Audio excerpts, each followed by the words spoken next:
بہرحال اس تکلیف کی گھڑی میں جہاں تونسا، ڈیرہ غازی خان اور اندرون سندھ کے بیشتر علاقے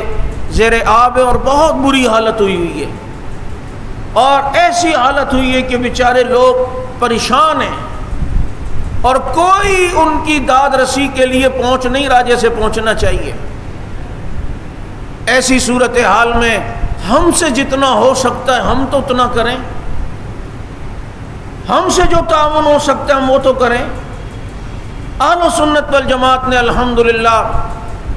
اپنے کئی علاقوں میں مراکز قائم کیے اور اس سلسلے میں اپنے ان بھائیوں کے ساتھ مدد کرنے کے لیے لوگوں سے اپیل کر رہے ہیں، اور کافی سارا معاملہ الحمدللہ وہاں پر امداد گئی بھی ہے۔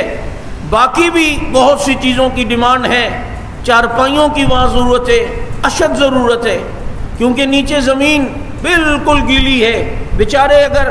چٹائی بھی بچھائیں تو اس پہ بھی نہیں سو سکتے۔ خیموں کی ضرورت ہے،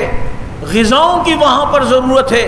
دوائیوں کی وہاں پر ضرورت ہے، تو جتنا ہم سے ہو سکتا ہے ہم تو کریں۔ ہمارے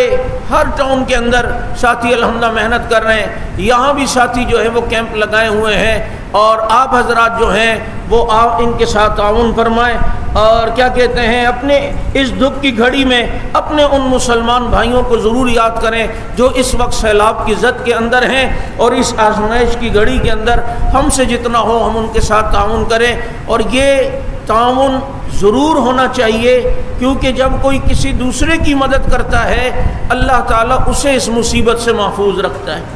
اللہ تعالیٰ اسے اس مصیبت سے بچا کے رکھتے ہیں۔ اس لیے اہل سنت والجماعت کے ان رضاکاروں کے ساتھ بھرپور تعاون کریں۔